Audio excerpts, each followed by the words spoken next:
udah nyampe di Tarim, Iya. kita itu akan dites lagi. Udah nyampe Tarim, Udah nyampe dites lagi.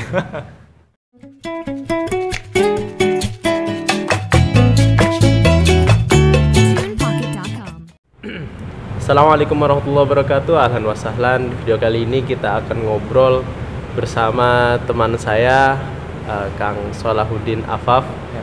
Beliau salah satu tolabah dari Darul Mustafa, pondok asuhan dari Habib Umar bin Hafid. Nah, di video kali ini kita akan ngobrol nih masalah sistemnya Darul Mustafa, seperti apa pembelajarannya, seperti apa kesehariannya. Nah, kita akan langsung tanyakan saja ke Kang Solah. Gimana kabarnya Kang Solah? Alhamdulillah sehat. Kang. Alhamdulillah sehat. Alhamdulillah. Alhamdulillah. Mau nanya nih Kang, kalau Darul Mustafa nih pendaftarannya seperti gimana? Marhaba. Kalau Darul Mustafa sendiri ini kalau untuk orang Indo ya. Iya. Soalnya ada muamalah khos untuk orang barat dan orang-orang luar sana, orang barat. Nah, kalau untuk orang Indo bukan saya katakan sulit sih sebetulnya. Iya, terus Cuman memang ada tes dan juga ujian yang sudah diatur sekian mungkin. Karena kenapa? Karena pihak Darul Mustafa sendiri menganggap bahwa santri Indo ini di sana udah banyak. Iya. Udah banyak pesantren dan udah banyak tempat-tempat mengaji. Iya. Kalau masih nol, kenapa harus keburu untuk berangkat ke Darul Mustafa Bener. atau ke Tarim langsung? Iya, iya. Kenapa enggak di Indo dulu gitu kan? Jadi semacam disaring lah. Semacam disaring santri Indonesia yang benar-benar sudah memumpuni atau katakanlah sudah pernah mondok di Indonesia dan siap untuk berangkat ke Tarim. Jadi di mana tempat tesnya? Itu di Solo. Tempat tesnya di Solo. Tempat tesnya di Solo, di Pondok Darul Mustafa Solo. Asuhannya Habib Soleh Al-Jufri. Beliau itu termasuk Dif'ah Ula atau angkatan pertama dari Darul Mustafa sendiri. Ya golongannya Habib Mundir, Habib Jindan, dan jadi di sana itu kita tesnya selama sebulan. Tesnya selama sebulan. Jadi sebelum jauh-jauh tes itu kita udah ada dapat informasi. Udah dapat informasi kalau siapa yang ingin berangkat ke Darul Mustafa, maka silahkan daftarkan diri Anda untuk mengikuti daurah, bahasanya gitu. Oh, jadi ada penyaringan. Ada penyaringan selama 1 bulan. Kita itu 1 bulan di Darul Mustafa Solo. Iya. Itu seakan-akan kita udah seperti di Tarim. Ajib. Iya. Pelajarannya pakai bahasa Arab. Terus kitab-kitabnya itu seperti ibtidak di sini. Gampangannya ibtidak kan, pelajaran paling gampang ya kan. Pelajaran paling gampang. Lah, ini santri selama sebulan di sana mempelajari kitab-kitab Darul Mustafa yang ibtidak, yang paling dasar, mampu ndak? Oh iya, benar-benar. Seakan-akan seperti itu. Kalau dia di Solo ternyata sudah mampu, oh berarti ini cocok santri berangkat ke Darul Mustafa, seperti itu. Dari bahasa Arabnya. Dari bahasa Arabnya. Di sana ada gini. Pertama ya kan, dari daftar nih kita. Iya, benar. Daftar. Kita itu ada link biasanya. Kita kalau pengen dapat linknya itu ngikutin Facebook Darul Mustafa yang resmi. Di Facebook ada, atau di Twitter ada, atau Ilmu Wassalah. Ilmu Wassalah ini gampangannya kayak organisasi yang sudah didirikan oleh Habib Umar dan anggota-anggota Darul Mustafa gitu. Jadi ini biasanya ngeluarin kalau ada pendaftaran untuk informasi. Jadi kita daftar, kan, daftar. Ini sebenarnya daftar ini untuk mendata. Kira-kira santri yang akan ikut daurah ini berapa? Jadi pihak panitia di sana sudah menyiapkan. Santri yang akan datang sekian orang. Jadi daftarnya secara online. Itu ada yang lewat internet. Daftarnya lewat internet, kayak website gitu. Ada secara via WA. Di browsernya itu nanti ada. WA yang bisa dihubungi untuk pendaftaran. Iya. Nah, setelah kita daftar, nanti udah ditentukan tanggal dan waktu yang sudah ditentukan untuk tes untuk ikut tes daurah itu.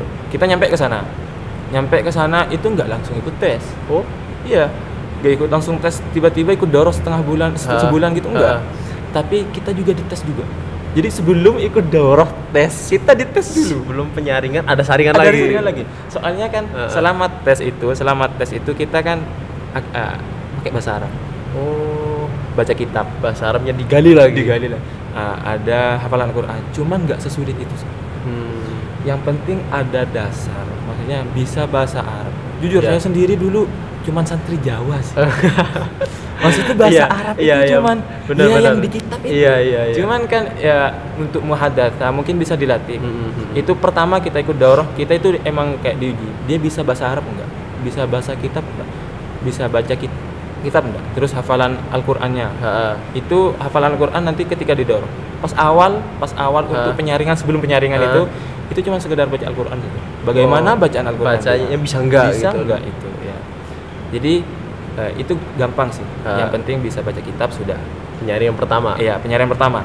Terus muhadatsah cuma ditanya siapa nama kamu, berapa umur kamu. Oh iya, terus dari mana? Kamu anak berapa gitu. anak? Iya, dari mana? Terus Profil lah. Iya, profil sekedar pinjam-pinjam begitu saja. Terus kenapa pengen ke Tarim? Tahu Tarim dari mana? Cuma gitu aja. Iya, mudah. Yang penting kita latihan untuk untuk ngobrol hal-hal mendasar seperti itu. Iya, benar.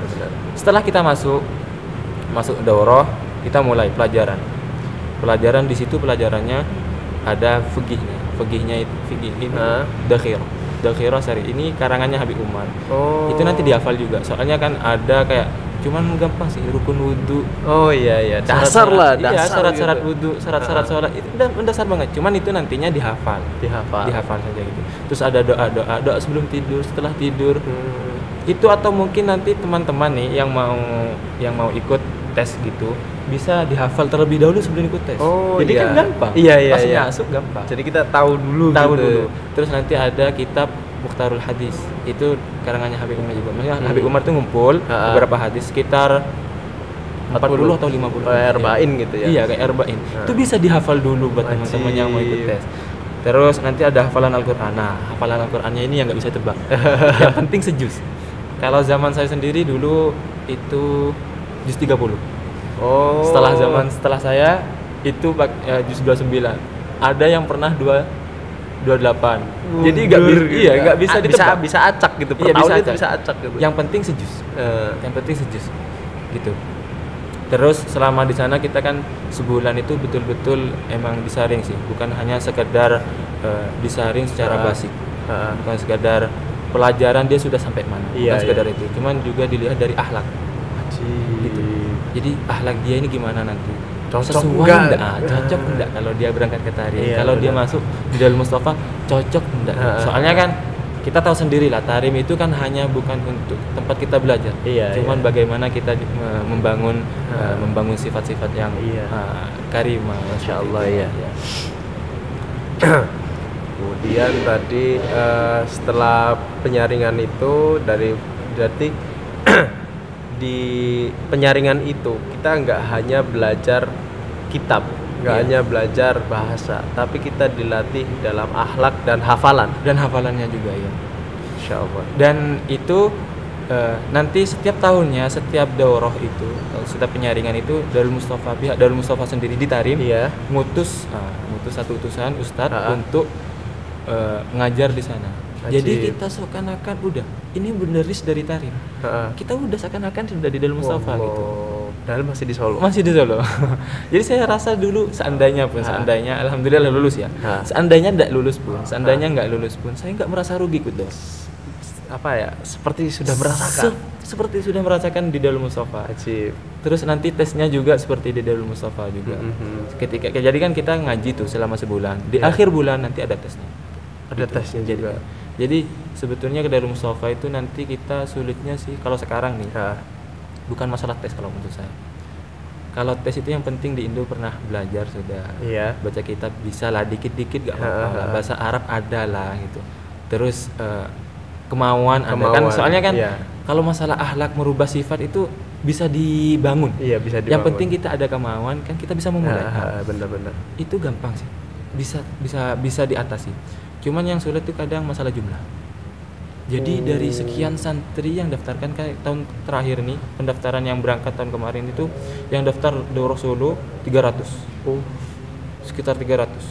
Itu yang keterima ikut daurah selama sebulan itu hanya 120. Berarti yang sekitar 40%. Iya. Terus yang keterima masuk ke Tarim kan setelah sebulan, habis itu sebulan itu cuma berapa? Cuma 60 saja. Udah disaring-saring lagi. Udah disaring-saring lagi. Soalnya kan masalah tempat sih kalau di benar. Masalah tempat.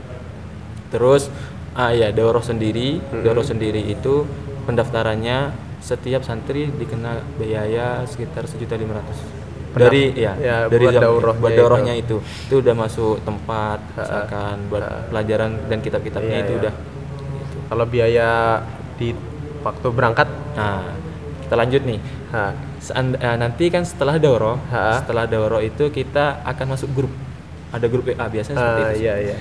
Nanti untuk kabar-kabar bagaimana kita nanti tahu hasil daurahnya gimana, kelanjutannya.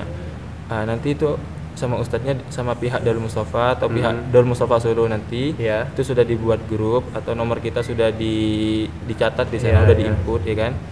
Nanti ketika kabar sudah nyampe, kita dikasih tahu fulan haji, fulan bin fulan lulus, atau fulan bin fulan maaf antum bisa mengikuti tes depan yang ke depan. Nah terus nanti setelah tahu kabarnya ya kan, kita udah lulus nih kayak zaman saya dulu. Itu langsung yang awalnya grup ini awalnya untuk semua peserta doang. Iya. Tiba-tiba ada grup baru. Dimasukin grup baru. Iya, grup. Gak ada kabar wala apa kan. Nama grupnya apa? Gutu Tarif. Kok Gutu Tarif? Belum ada pengumuman. Habis itu setelah grup selesai, Gutu Tarif dikasih pengumuman. Oh, ternyata yang ikut grup ini yang lulus. Itu waktu itu saya kan habis Jumatan sih. Habis Jumatan buka HP itu grup apa nih? Langsung teriak Umi ini ada grup berapa? Apa ini gitu. Langsung pas lihat Umi, Allah terharu langsung nangis. Ya seperti itulah. Nah, untuk pembiayaannya itu apa ya, dari waktu ke waktu itu ada perubahan sih sebetulnya. Cuman perubahannya cuman selisih 1 juta, 2 juta seperti itu. Soalnya ngikutin ke tiket. Iya benar. Ngikutin ke tiket. Cuman saya pribadi dulu yang berangkat itu sekitar $2.100. $2.100. Itu enggak sampai 30 juta. Iya. Kalau dikuruskan ke Indonesia itu enggak sampai 30 juta. Itu 30 juta. Katakanlah 30 juta. Iya, katakanlah 30 juta. Sudah. Katakanlah pendaftaran ke Darul Mustafa ini 30 juta. Iya. Ya. Soalnya setiap tahunnya udah enggak banyak perubahan. 25, 27, 28, iya, sekitar segitulah. Katakanlah 30. Iya. Anggaplah kita 30. 30 itu udah masuk uang PP. Jadi cuman bukan uang PP gitu sih. Uang berangkat dan nanti ada $500 buat uang pulang nanti. Iya, benar. Jadi uang 500 ini dari 2.100 itu yang dibekukan 500. Jadi ditaruh di Darul Mustafa. Itu bukan diambil dari Mustafa, tapi dipersiapkan untuk kita kalau pulang nanti. Jadi seakan-akan kalau mendadak kita ada hal yang mengharuskan kita untuk pulang. Jadi Darul Mustafa udah punya celengan buat kita untuk pulang. Jadi gak bingung. Tinggal ngajukan. Itu udah $500 buat kamu pulang. Seandainya kurang nanti tinggal nambah. Iya, benar. Terus itu sudah masuk juga pendidikannya selama 2 tahun. Pendidikan selama 2 tahun. Selama 2 tahun. Maksudnya untuk asrama, terus untuk pendidikannya, lain kitab-kitab. Iya, benar. Itu selama 2 tahun. Terus jadi kalau nanti ternyata kita lebih dari 2 tahun mondok di Darul Mustafa, itu kita nambah per tahunnya. Saya terakhir bayar itu $120. Itu sudah masuk Igomah, ya kan? Udah masuk Igomah sini, visanya yang selama di sini setahun, visa pelajar, terus masuk biaya pelajaran di sini, pendidikannya juga, terus biaya asrama. Itu selama setahun. Berarti $120 itu berapa? Sekitar 1.800.000 sekitar itu. Bayangkan setahun. Makan gimana makan? Itu sudah masuk itu. Itu udah makan. Udah masuk makan. Terus nanti Darul Mustafa ini seandainya ada ziarah apa kayak ziarah Hud, atau mungkin ada kayak ziarah Zambal, itu ada kendaraan dan itu kita gak bayar. Gitu. Jadi bisa dikatakanlah Darul Mustafa ini yayasan paling murah sih untuk masalah biaya. Itu untuk masalah pendidikan. Itu setelah kita 2 tahun kita dilihat kok ternyata santri ini nilainya konsisten, lumayan bagus. Terus gak pernah goib, gak pernah absen. Terus orangnya gak banyak pelanggaran lah, lurus aja. Akhlaknya bagus lah. Itu nanti dapat biaya siswa. Jadi ada beasiswa juga. Jadi kalau orang katakanlah ke Darul Mustafa itu ada beasiswa enggak sih? Kalau untuk pemberangkatan mungkin beasiswa dari individu-individu mungkin ada. Kalau dari Yayasan Darul Mustafa sendiri tidak ada. Cuman ketika kita nanti masuk Darul Mustafa, kita nilainya bagus, akhlaknya bagus, itu kita bisa dapat beasiswa. Udah nggak bayar, per bulannya dikasih uang sekitar 200.000 per bulan. 200.000 apa? 200.000 Indonesia. Oh, 200.000. Iya, kalau diperkirakan maksudnya diteruskan di Indonesia. Mungkin 10.000 lah ya, 10.000 real. Itu Darul Mustafa. Gitu ya. Terus ketika kita nanti di sini itu masuk ya kan, masuk ke Darul Mustafa, kita sudah berangkat. Ketika kita sudah berangkat dan nyampe di Tarim, kita itu akan dites lagi. Udah nyampe Tarim? Udah nyampe dites lagi. Itu tesnya itu bukan masalah kita sudah cocok Darul Mustafa apa enggak, bukan itu sih. Kita sudah terdaftar Darul Mustafa. Itu untuk apa ya, katakanlah untuk kita ini nanti Darul Mustafa itu masuk kelas mana gitu. Benar. Jadi kita dites lagi masalah imla, masalah lagi seperti di Solo lagi. Itu cuman tes mungkin 3 hari selesai. Jadi kalau kita nilainya memumpuni, berarti langsung masuk ke tertib kata-kata. Kalau nilainya ternyata tidak memumpuni, kita masuk ke bahasa Arab. Oh, berarti kelas persiapan. Kelas persiapan, seakan-akan seperti itu. Nanti seandainya pun ternyata nilai kita di atas rata-rata, kita akan diajukan untuk langsung naik kelas. Seperti itu. Emang kelasnya tuh ada berapa? Jadi untuk kelas Darul Mustafa ini gini sih. Darul Mustafa ini ada ibtida, ada iqdad, atau ada ittila, ada takhassus. Ibtida sendiri itu cuma setahun. Setahun. Iqdad itu 3 tahun. Iqdad ini kita katakanlah sanawiyah lah mungkin. Gitu. Sanawiyahnya cuma 3 tahun, ini sama lah kayak di Indonesia. Ibtidanya cuma setahun. Tidak setahun. Sanawiyah atau iqdad 3 tahun. 3 tahun. Ittila 3 tahun. 7. Terus takhassusnya ini 3 tahun juga. Cuman jarang sih orang, kalau santri-santri luar Indonesia sendiri pun juga jarang yang sampai selesai ittila. Yang sampai selesai takhassus maksudnya. Oh, berarti paling tinggi itu sanawiyah. Apa sanawiyah, aliyah, mereka pulang kebanyakan. Yang ngelanjut takhassus atau katakanlah ma'had ali kalau di biasanya kan, itu jarang. Ada enggak kira-kira? Ada, pastinya ada. Cuman dari sekian, maksudnya santri yang berangkat 60 orang itu nanti yang tersisa sampai ke takhassus tuh 2-3. Keramat nih. Gitu. Jadi kalau sampai ada santri di Darul Mustafa yang lulus takhassus atau ma'had ali itu santri lama banget. Masya Allah. Berarti kira-kira menempuh belajar di Darul Mustafa tuh kira-kira berapa tahun aglabiahnya, kebiasaan orang-orang? Gini sih, kalau masalah tertib ini Darul Mustafa sampai sekarang pun masih dalam terus perubahan. Jadi setiap tahun ada hal aja yang berubah. Jadi dulu Darul Mustafa itu 4 tahun sebenarnya udah selesai. 4 tahun. Golongannya Habib Mundir dulu itu 4 tahun beliau itu udah pulang. Iya, sudah pulang. Dan sampai akhirnya nambah jadi sekian tahun. Sampai akhirnya sekarang nih, sekarang kalau seandainya kita mau selesaiin semua Darul Mustafa itu dari awal. Awal berarti itu ibtida itu. Tidak setahun. Iqdad 3 tahun. 3 tahun. Terus ittilanya 3 tahun. 7 tahun. Terus takhassus 3 tahun. 10 tahun. Itu dulu. Untuk tahun sekarang nih ada perubahan lagi. Tambah lama lagi. Sekarang jadi 12 tahun. Tambahannya apa? Soalnya dulu Darul Mustafa ini yang ma'ruf lah hatta di Indonesia, lulusan Darul Mustafa itu pasti hafal Al-Qur'an sama Riyadhus Shalihin. Itu dulu tertib 4 tahun itu, atau yang waktu tertib 6 tahun itu belajar sambil ngafalin. Belajar sambil hafal. Iya. Jadi dalam satu hari itu ada satu kelas di mana di jam itu kita harus ngafalin, nyetor. Kalau sekarang enggak. Ya udah, kita tidak. Terus iqdad. Itu pelajaran. Iya. Emang udah pelajaran. Meskipun ada yang harus dihafalin, itu pun cuma pelajaran kelas aja. Enggak ada hafalan Al-Qur'an sama Riyadhus Shalihin. Nanti kalau selesai dari iqdad mau naik ke ittila. Itu harus ngafal Al-Qur'an dulu. Setahun. Berarti sebelum aja udah harus ngapalin.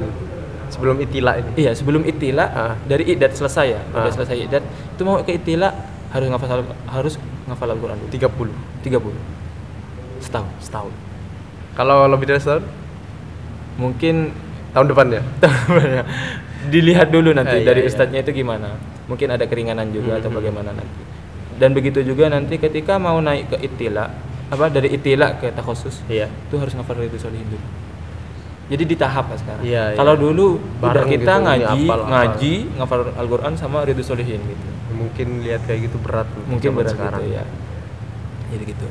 Dan di Darul Mustafa sendiri pun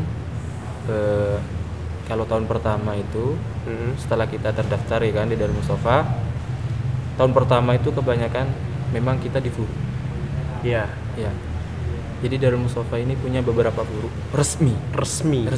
Soalnya ada orang bilang, Darul Mustafa itu banyak furunya, pondok ini, pondok ini, pondok di sini. Yang mereka sebutkan itu kadang sebetulnya bukan furu sih. Ada pondok mustagil. Iya. Ada pondok mustagil yang mana pengasuhnya itu punya ikatan erat atau punya hubungan kuat dengan Darul Mustafa. Jadi seandainya dari pondok itu pindah ke Darul Mustafa gampang. Gitu. Kalau yang resmi sendiri pondok Darul Mustafa itu ada nih namanya Ribet Sihir. Oh iya, di Sihir itu. Iya. Jauh itu. Iya. Perjalanan sekitar 4 jam atau 5 jam ya dari Tarim. Dari Tarim bisa 6 jam. Bisa 6 jam. Kalah aja 6 jam. Iya, mungkin segitu lah kurang lebih. Terus ada Ribat Seun. Ribat Ibtihad. Darul Ibtihad. Itu cabang resmi. Bukan yang Seun Al-Habsyi itu ya. Iya, ada di Al-Habsyi. ya. Terus ada Mistoh. Makam Habib Salim bin Hafid, tahu enggak? Yang kakeknya Habib Umar. Di mana tuh? Di Mistoh di sini. Dekat. Sebelum Inat. Oh, sebelum Inat. Di Inat juga ada cabang Darul Mustafa. Itu.